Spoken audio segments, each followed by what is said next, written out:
with Joe Biden announcing a $2 trillion infrastructure plan, it's no secret that some of these infrastructure type stocks are going to see a lot of money flow in over the coming years. That's why us as investors, we can't just ignore this, throw this off to the side, just kind of be like, boring companies. They can make us a lot of money, and we start paying attention now because we don't want to miss the boat on this one. Now here's the thing, a lot of these stocks have seen huge runs over the last year. We're thinking like Caterpillar, John Deere, those type of companies have seen massive runs. So I don't necessarily think those are the best stocks to buy right now after they've run up so high. However, there are businesses that haven't seen this sort of run yet, and those are the ones we want to capitalize on early. So what I'm going to do in this video, I'm going to talk about 3 stocks that I think has the potential to benefit massively from this bill.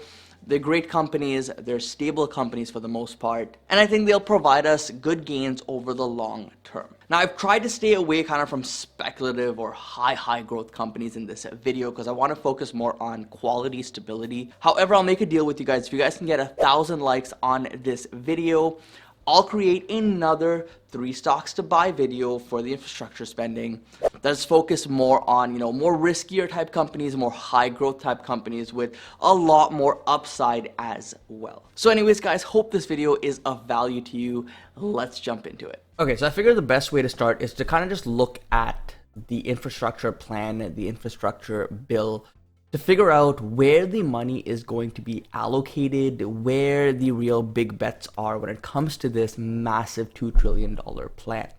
Now, there's obviously going to be certain sectors, certain types of businesses that are going to benefit more than others.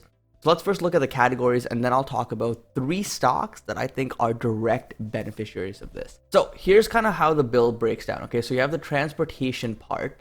And again, this is to revitalize the crumbling infrastructure. And, America is far behind on things like railways, on things like construction. There are other countries in the world that are way ahead of us, and we need to start catching up. So this is how, the cost breakdown here. Electric vehicle incentive. This is, of course, going to be a massive thing to focus on. This kind of goes hand in hand with roads and bridges, public transit. You can see the main spending is really going to be in these top 4 here. Of course, we're going to have some spending go to like airports, waterways, that kind of stuff. But the main chunk of money here goes to things like EVs.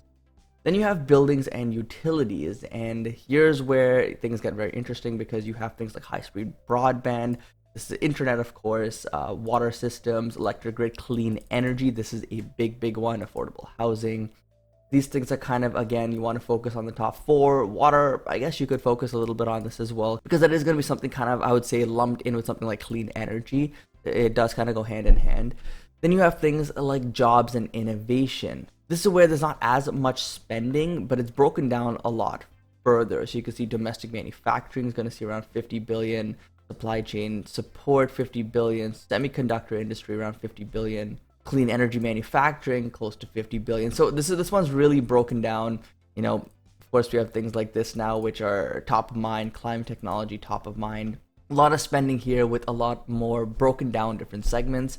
And then finally, we have in-home care, which includes 400 billion to expand access to caregiving for those who are older with more disabilities and to improve the pay and benefits for caregivers. So this is kind of one that a lot of people are not considering as well. And it's just kind of interesting to see how there's different approaches to this bill. There's going to be, in-home care, jobs and innovation, buildings and utilities, and transportation. So what we're going to do now is actually jump over to the first stock, which is AECOM, AECOM, ticker symbol ACM. This is a business that I'm sure you've seen them plastered around. You've seen their logos around. Maybe you didn't understand what they did specifically, but it definitely is a company where their brand is recognized. Now, if you're not familiar, this is an engineering design consultancy and construction firm with the US generating around half of its revenue. So definitely one we want to look further into. You can see ever since the lows back last year, this stock has just boomed. And it's pretty much pushing all-time highs now, but it could go much higher with this new bill. We can see here on the weekly, it looks a little bit stretched, but so do a lot of these type of infrastructure stocks. We may see some sort of pullback, which is when I'd probably look to buy this heavy, if anything. But it's definitely one you want to add to your list, just, because it's going to be a direct beneficiary of everything going on. Now, one thing I want to show you with this is that it's kind of cut off here, but you can see that there's a lot of insider action in the last month with this stock. And all of these guys are directors of the company buying more shares. They know that this infrastructure bill is going to benefit this company massively. Here we have kind of why I think this company is really important to have on your radar because of this bill. You can see here they say that the world's premier infrastructure consulting firm directly related to the infrastructure bill. And they've really, built themselves over the years to be a very reputable company, a very consistent company, and one that a lot of people put a lot of faith into. This is the business right here. Now, if you look at what the market cap is of this business right now, it's around, it's $9.5 billion. Not a massive business, so a lot of room to grow. Analysts here believe that this one's going to see kind of a flat year this year, a little bit of growth next year. I don't think it's really accounting so much for this massive infrastructure bill. I think we're going to see some, nice growth for this business as the money starts trickling in. Maybe it takes about a year or 2 years for things to actually start picking up and the actual money to be spent in this bill. But this is definitely one that you want to consider because it's not your typical direct infrastructure play, but because they consult and they're working with these infrastructure companies, it's kind of a different angle you can take for some good upside. Now our next stock number 2, NextEra Energy. This is a very interesting energy business. I would say that it's actually at a pretty interesting, attractive price point today. It's pulled back quite nicely from its highs along with all the other growth stocks. We can see here that this one is pulled back around at its lows, around 22%. We don't really see too many dips in the stock. Last year at its lows, we came down 38%, which is kind of in line with the market. And I don't think we're going to go too much lower in this business. It's a very, very consistent company over time. The charts, I think, look good. The levels right now look oversold. Definitely one you want to start looking into. Now, if we look at what analysts have to say about NextEra Energy, they are overly optimistic on this. Around 16% upside is what they see. Kind of a mixed year with Morgan Stanley, but the rest of analysts look pretty bullish on this with double-digit upside for the most part. Now, what's interesting here is actually that hedge funds have been plowing money into this stock. You can see here that ever since, summer of last year, ever since we got closer and closer to the elections, this company has seen massive dumps of capital being poured into. This is a bullish sign for it long term because this is a clean energy company, again, directly benefiting from the bill. Now, if you look here, we can see that this company has had a long history here where it's built out what it really wants to do, what its mission is, and you can see its vision is to be the largest, most profitable clean energy provider in the entire world. We all know energy is going to be something that's going to be forefront. Energy is going to be something that's going to be focused on. A lot of money is going to be going into this. We can already see hedge funds pouring money into this. We're going to see a lot more of that, in my opinion, over time. And I think NextEra Energy is one you want to definitely have on your radar because this is a company that I think has a very bright future ahead of it.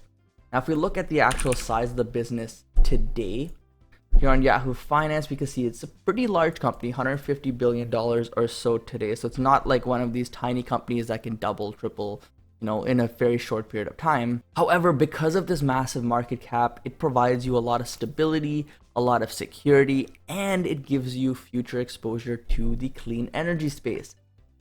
Analysts see this one growing around 15% this year, hitting revenues of 20 billion, and around 7% next year, around 22 billion in revenue. And I think that this company can probably maintain around 10 to 15% or so growth for the foreseeable future.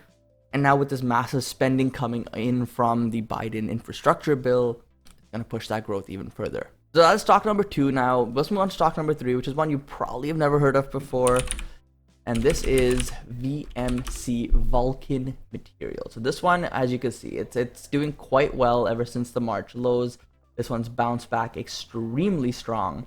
And yeah, maybe this is one you wait for a little bit of a pullback before buying in. I don't really like buying stocks when they're pushing you all-time highs typically. But it's definitely one I want to talk about because you got to keep this on your radar. What this business does is it actually is a supplier of construction aggregates, construction materials, if you will. Things like, crushed stone, sand, gravel, concrete, asphalt mix, that kind of stuff, which is directly related to infrastructure, building roads, highways, bridges. All these kind of things are, materials that companies need to buy from companies like Vulcan. And I think this is going to be another direct beneficiary of everything going on. We jump here to what Vulcan's value proposition is. They outline what, they offer investors here. You see that they're the largest US aggregates producer with better geographic diversity than others. They're positioned extremely well because they're in a lot of states that are going to see massive improvements in their infrastructure. They've seen good growth thus far already, even prior to this bill being announced. And they're a very good, well-run business that, you don't really have to be worried about this company going anywhere anytime soon. It's a very strong management team, a very reputable company, one that's probably under the radar because it's not the most exciting company. However, I think that, Vulcan Materials, definitely one you want to add to your watch list for maybe a nice dip at some point. Now here we can see what analysts have to say about this one. And we can see they think that the stock is fairly valued today, but again, because of the bill coming in, these stocks are probably going to see a lot more upside. Analysts are fairly bullish over the last couple of months, but I think as investors digest this price target is probably going to hit $200, $250, $300 over time. Now here we can see what the size of this business is today. It's not all that large, guys. It's $22 billion market cap, has plenty of room to grow over time. With all the money being poured into infrastructure spending, this one is going to see a lot of money flowing in. They also pay you a very modest dividend here of 0.89% as like a little bit of a bonus. But the stock has seen good capital appreciation as we saw over time, so that dividend is just kind of gravy on top. Now in terms of what analysts are expecting for growth, you can see here this year is expected to be around 3%. Next year we see accelerated growth at 6.6%. And I think these are pretty conservative numbers, considering how important this business is for the future of the American economy. This company has just seen tons of money flowing into it over the years as, spending has started to pick up once again with things like building roads and highways and all that stuff. Things like asphalt, concrete. These are primary critical materials that are used for construction. That's not your typical, wood and iron and that kind of stuff, but still extremely important to get things done. So those are the three companies I want to really get on your radar here as soon as possible for this massive $2 trillion bill. Again, it's AECOM, NextEra Energy, and Vulcan. These are the companies that you got to keep on your radar. May not be the best buys today. I think NextEra is probably the best value today in terms of, it's been pulled back a little bit and it still has massive upside ahead. The other two are kind of close to its all-time highs. You may want to wait for a little bit of a pullback before getting in. But nonetheless, great businesses and ones you don't want to ignore. Anyways, guys, thank you so much for your support. Thank you so much for watching. Don't forget to invest positively, and I'll see you in the next one. Peace.